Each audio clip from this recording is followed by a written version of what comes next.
All right, gentlemen, what is good? Tonight's video is called In Your Relationship with Your Woman, Be a Brain Surgeon.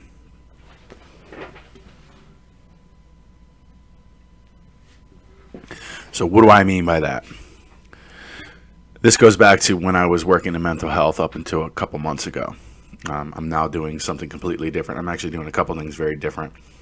One big job coming up with a couple of really good side hustles, which I'm really excited about.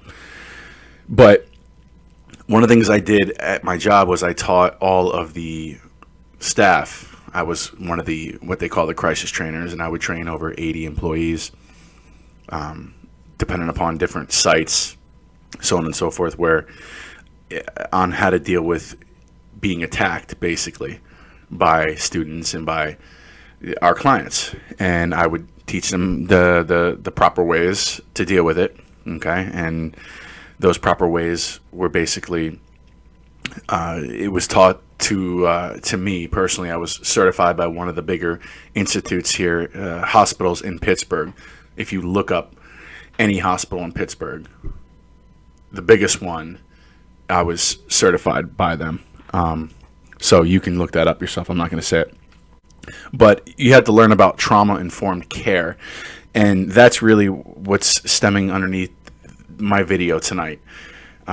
Is in your relationship, you have to become a brain surgeon. What do I mean? And I'll say you that in trauma-informed care, we're taught that kids, children, actually human beings, from the ages of like when they're born to 5, that's when their brains are most fundamentally developed. That's when it's most fundamentally developed, right? And that's when a human being can be completely destroyed, is from the ages of 0 to 5. That's the most crucial point in a human brain development.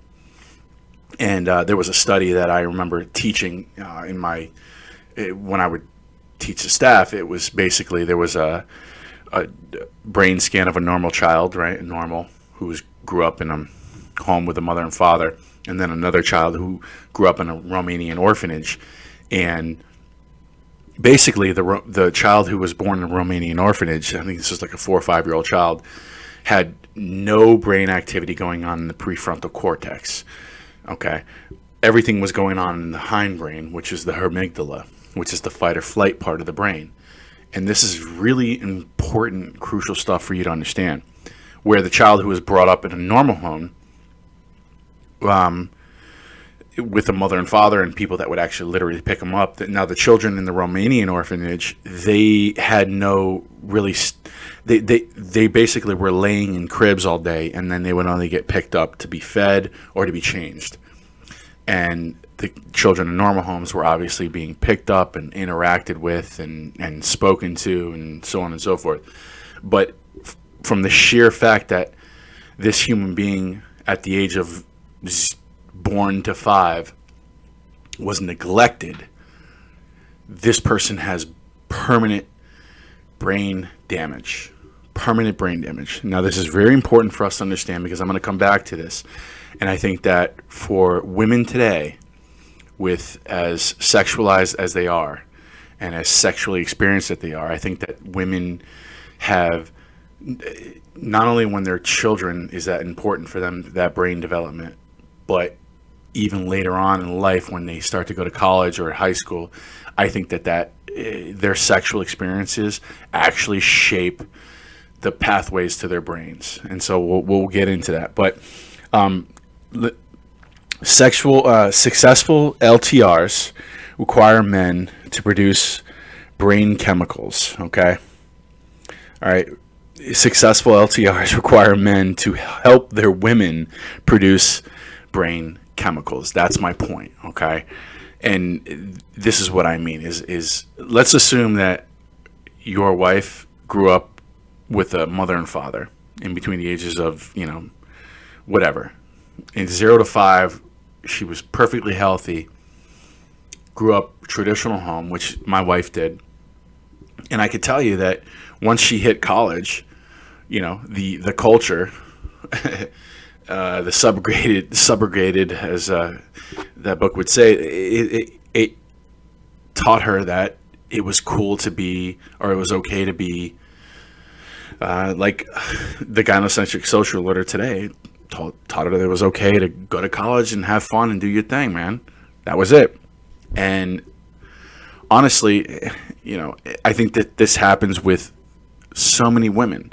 And my point is that even if you grew up in a traditional household as a woman today, you're going to be taught once you leave that household, once you hit your early 20s, once you hit your late teens, early 20s, that it's cool to go and have your fun. And I think that for women today, that shapes the chemistry of their brain. And we're never going to see not today, we're never going to see any research done on that ever. But I'm going to suggest to you, my hypothesis tonight is that women really, let's assume that your woman was not neglected at an early age. Let's assume she wasn't, from the day she was born to 5, completely neglected and damaged. If she was, my God, she needs help. And you may not want to be involved with her. And unless you're a Captain Sava, you know what? Have fun with that, dude. I had my own experiences with that.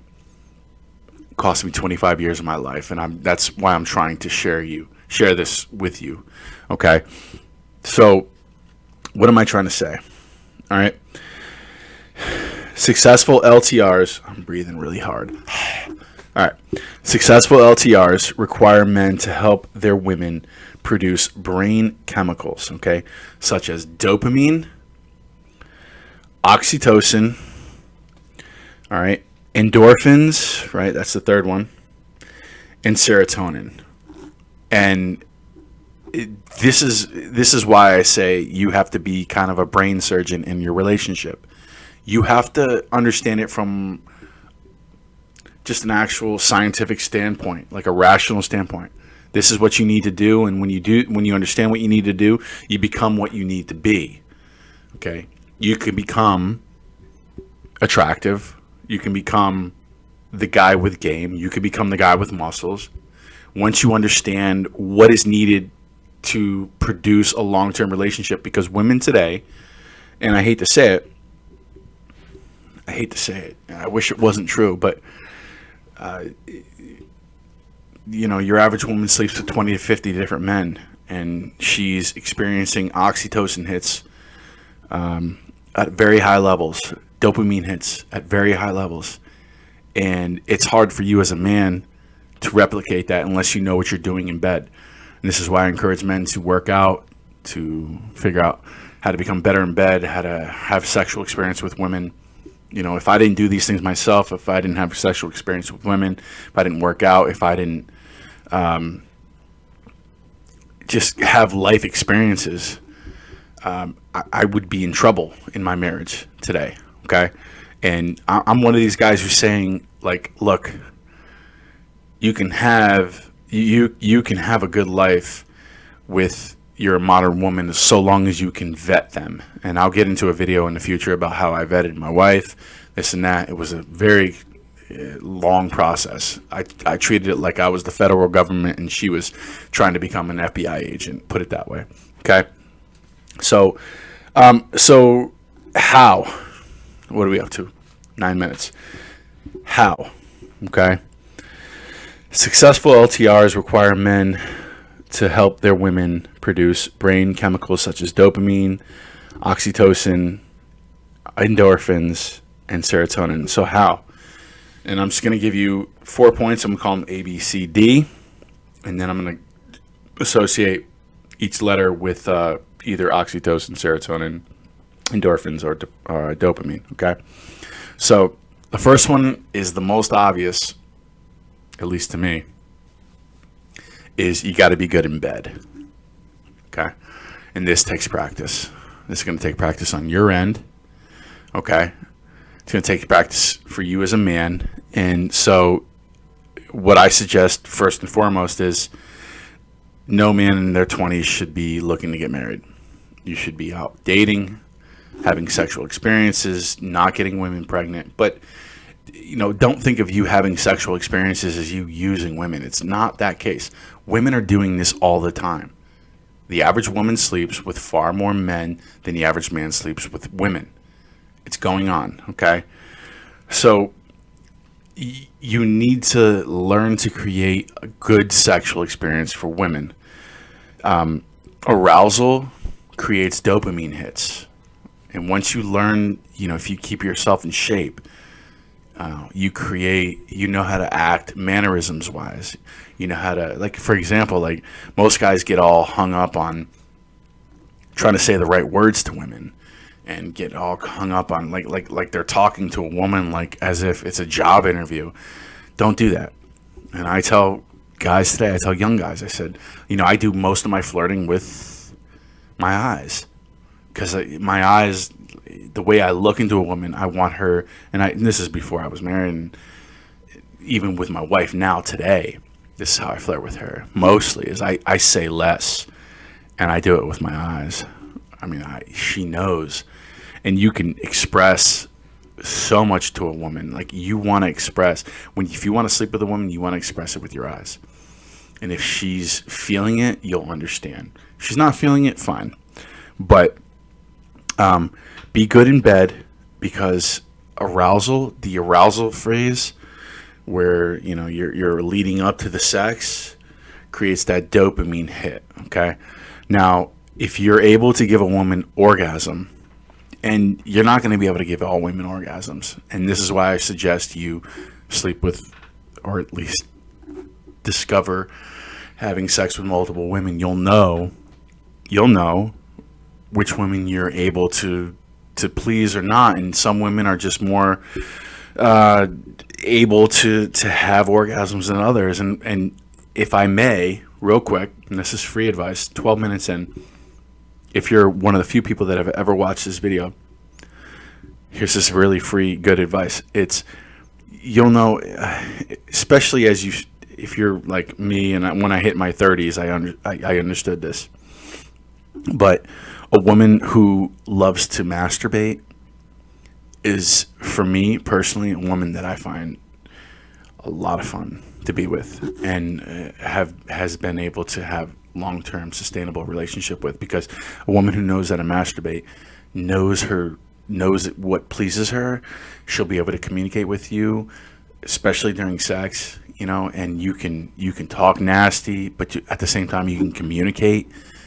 It's like that for me, having had experience with lots of different women in my lifetime, has taught me that is what I prefer for any long-term relationship, is a woman who actually masturbates and knows what she wants, because it's been a good thing. So anyway, and believe it or not, a lot of women, I've had a lot of experience with women that don't masturbate. I don't understand. I don't understand that. But all right, so once you create that arousal for a woman, it creates that dopamine hit, and then once you give her an orgasm, it creates an oxytocin hit, which is mega for women.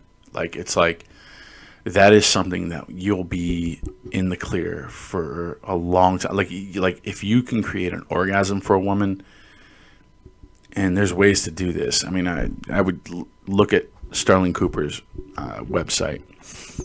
I would love to actually purchase his sexual dominance course. I will at some point, just because I'd love to see what he's saying. I'm good at what I do, but damn, I can always get better, right? But my point is, if you can give your woman that orgasm, it's going to help you out tremendously in your life. Tremendously. Learn to do it, okay? And by the way, what are we, 14 minutes in? I have 2 videos in my channel talking about how to get porn sex from your wife. That's more or less you trying to give her a better experience. It's not porn. You're not going to get porn sex from a woman who doesn't want to have sex with you. You're going to get porn sex from a woman who loves fucking you. Okay? So you can go back and look at those videos on my website. There's that. Also, point B, or point B, letter B, I don't know. Always, other than point A was be good in bed, all right? B is always remain optimistic, positive, but in a masculine way, okay? Remain optimistic and positive. And this can come from all types of shit tests with women. She's gonna be stressed out about finances. You tell her it's gonna be fine. She's gonna feel like the kids are not adapting well. You're gonna say the kids are fine. I gave you those kids. They're the best fucking kids in the world. Okay? It's gonna be, it could be anything. What you want to do is you always want to be the optimistic person. Not in the sense of like Dr. Phil or Oprah being like, oh yeah, we're all spiritual. No, you don't want to do that shit. You want to be like, no, like, we're fine. You're fine. Especially when your woman talks about how hard her life is, because all Western women today talk about how hard their life is. And they actually believe they have the hardest lives on planet Earth, including women in Africa who like die of birth. And it's like, no, you need to say, when they think they're going through the hardest times ever, you just need to sometimes go, no, you have a good life. We have a good life. It's fine. We're good to go. All right. So always remain optimistic, positive, but in a masculine way, by asserting that when she's with you, she has a good life. That's essentially what you want to portray. Okay. Don't share negative thoughts. She doesn't want to hear them. Do not share negative thoughts with her. If you're feeling like you have some sort of doubt about your new career that you're going into, right?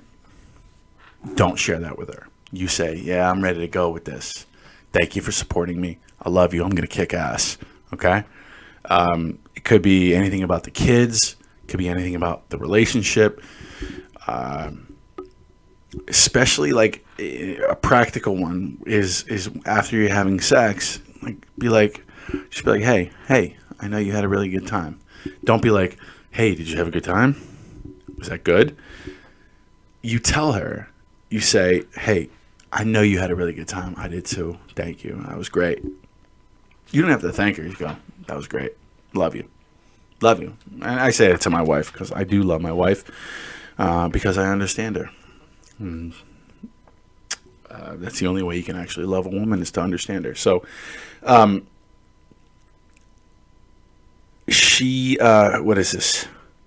Don't share negative thoughts. She needs to be the one who maintains. You, us, as a man, you need to be the one who maintains faith. Okay, and I learned this in seminary from a professor of mine who's now the president of Princeton Theological Seminary. He talked about, as a pastor in churches, you have to be the one who maintains the faith for the people. You have to believe in spite of whether they believe or not, and that's what leads people as a congregation. That's what leads people as a spiritual leader. Well, I would say that you are a spiritual leader in your relationship, right? You're a physical dominant leader. You're a manly leader. You are a leader in so many ways, and you can interpret that in so many different disciplines. But as a man, you have to be the one who does not lose faith in your marriage, if that makes sense. Don't lose faith. Your wife is going to shit test you all the time and want to know if you're weak, want to know if you don't believe what she does, wanting to know if we're going to make the bills this month, wanting to know if the kids are being raised right, and wanting to know if all types of things. Okay, on top of all these other things, as far as sexually pleasing her, as far as always remaining dominant, like you have to be the guy who, from my seminary experience as a pastor, you have to be the guy who believes in spite of everyone else not believing. In your marriage, you have to be the guy who believes in spite of your wife doesn't believe. If you don't believe, she's not going to believe. She has to follow you. If you don't believe your marriage isn't going to make it, she's not going to. Was it? And it's so, I know, I know. But hold on one second.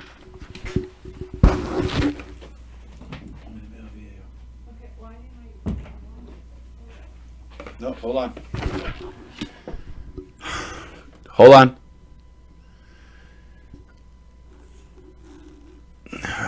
Boy. In the middle of a video. 20 minutes in. My wife has to do laundry. I'll be back. Alright, so, yeah. So, basically, she needs to be, you need to be the one who maintains the faith, okay? This whole maintaining the faith. All right, so point A, being good in bed creates the oxytocin hits.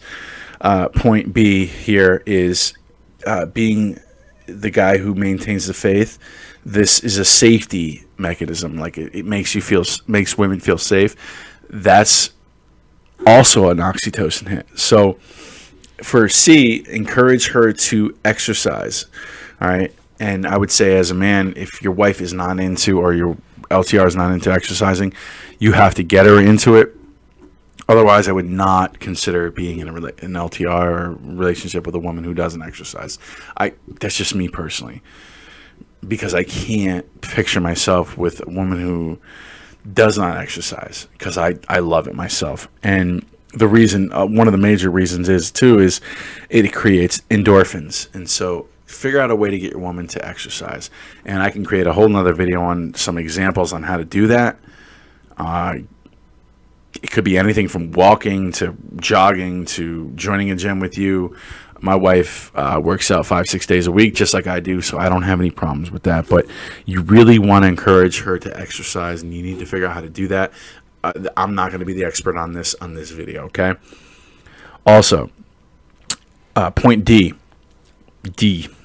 never make her feel bad about her past sexual experiences. And you're a guy today, if you're a total beta, you're convinced that this doesn't matter. Well, fuck you. It does matter, okay? And if you're an alpha guy, or at least more prone to be alpha, this is going to bother you deep down, because you have more of an inclination to survival in your genetic makeup. Or, according to, maybe religion, it's like, yeah, I want a woman who's more pure, right? That's the way that is. So what you want to do is, this goes back to point A, which is be good in bed. If you're good in bed, you're never going to have to ever bring up the fact that your wife has had sexual past. She's been sexually promiscuous. All right. So don't ever bring that up. In fact, let her know that you never want to hear about it. And women today, they think that they're fucking men. They think that they can brag about it. They think they're only like, oh, yeah, I had my fun, my party years. If you ever hear your wife or your woman talk about having fun, she's directly talking about having dick inside of her. Directly. So you need to be like, I don't want to fucking hear that. I'm done with that shit. All right. If you want me, you're not thinking about that. And what's the point of this? It's not pride. It's not ego. There's a psychological, practical point to this. Okay. And real quick, before I share that with, is what I've said to my wife is, I've said, as a man, I don't think about my sexual past. I think about the sex I want to have right now. Why do I say that? I don't think about the sex I've had in my past. I think about the sex I want to have right now. Because you want her thinking about the sex she wants to have right now. You don't want her thinking about her sexual experiences. She's going to be doing it. Your women are going to be looking at social media, the men she's fucked. She's going to have dreams about them. She's going to do all types of shit. But when she's interacting with you, she's thinking about you. And you want to keep it that way, okay? So you want to, I would suggest even exclusively saying to her, I I don't think about my sexual past experiences. I would say I don't think about sex I've had in the past. I think about I want sex I want to have right now. Okay? And that'll keep her on her toes. Because what does that mean? She's going to want to, especially if you're leveling up, if you're working out, if you're giving her good sexual experiences, she's going to want to stay interested in keeping you sexually interested. Especially if you're giving her those oxytocin hits, okay? So, as far as not letting her know, like not the other benefit to the chemicals in the brain is, in this regard, is if you don't bring up her past, you keep her focused on the present, you keep her feeling safe. And keep her feeling like as if she's not regretting anything in her past. And that's going to create a serotonin hit. Because serotonin comes from when you feel respected. She's going to feel respected. She's going to feel as if you are the guy that she has earned. The guy that she's been looking for. You're not bringing up her sexual past. You're not talking about that shit. If she talks about it, you squash it. Be like, I'm not dealing with that. Like, stop. And I've let my wife know that, you know. It's like, you're not a fucking man. You're not. I can bang chicks. Many people, many women. You can't. You can't bang many men and not have consequences. So you don't want to directly say that. And I hope I've conveyed that in this message, is that, and so I think it's important for you. And one of the things I've told my wife, and I think you should say this again, is as a man, I don't focus on my previous sexual experiences. I focus on the sex I want to have right now, because you're filled with testosterone, because you're filled with angst and with that desire. Okay. And you want to keep her in the now. You don't want her thinking about the past, because she will. They all do. Believe me. Believe me. Feminism has left women deplorable. They all have, and they all will, and they're all with 20 to 50 different men. They don't want to look bad, but they did it. I didn't do it. You didn't do it. They created it themselves. They did it. As much as they fucking don't even want to take responsibility for it, they did it. Nobody forced their legs to be open. Okay? So, yeah. Let me recap. Point A, be good in bed. That creates an oxytocin hit, as well as the arousal creates a dopamine hit. Okay? Point B, always remain optimistic. Don't share negative thoughts. She needs to be the one who you need to be the one who maintains the faith, okay? This is safety. It's oxytocin hits. That's another part of oxytocin, is like, as long as you're not displaying worries, she's going to feel safe with you, and that's an oxytocin hit, okay? Encourage her to exercise, and that'll create endorphins with her. Definitely give her that time to go exercise. Do it with her if you need to. I feel bad for you guys who don't have women who like to exercise and become really fat. It sucks, especially today with fat acceptance. Not fun. Fat acceptance only happens in females. It doesn't happen with men. Men are not accepting being fat. Women are. If you're with a woman who's fat, I don't judge you. You do what you need to do, okay? All right. Never make her feel bad about her past sexual experiences. Don't. Okay? Because she's going to be thinking about those past sexual experiences and not thinking about your experiences. Plus, if she doesn't feel, you have to remember, women have two existential fears in life. One is getting pregnant by the wrong guy. The other one is feeling like she's bad or evil or promiscuous. All those are all entangled together.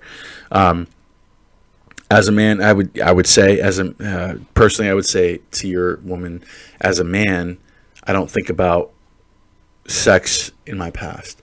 I think about sex I want to have now, and that means that you're putting you and her into that right now, into the relationship, and you're trying to draw her out of her past experiences, and you want her living in the now. And like I said, you want to be good in bed. Point A, I have a couple of videos that are called How to Get Porn Sex from Your Wife, Part 1 and Part 2. Give you some really good suggestions. I think you should go look into that. It works really well for me. But the serotonin hit, as far as point D, never make her feel bad. The serotonin hit makes her feel safe. Okay? Respected, I should say, not safe. That's the oxytocin. The serotonin makes her feel respected. That's where serotonin hits come from, when you feel accomplished in life. And you want your woman to feel accomplished. You don't want her to feel defeated. If she feels accomplished with you, you're going to have a great time. All right? So that's it. That's the videos that I'm making now. And yeah. Appreciate you guys. Peace. Later. Yeah, don't forget to hit like and subscribe to the channel. Appreciate you. Later.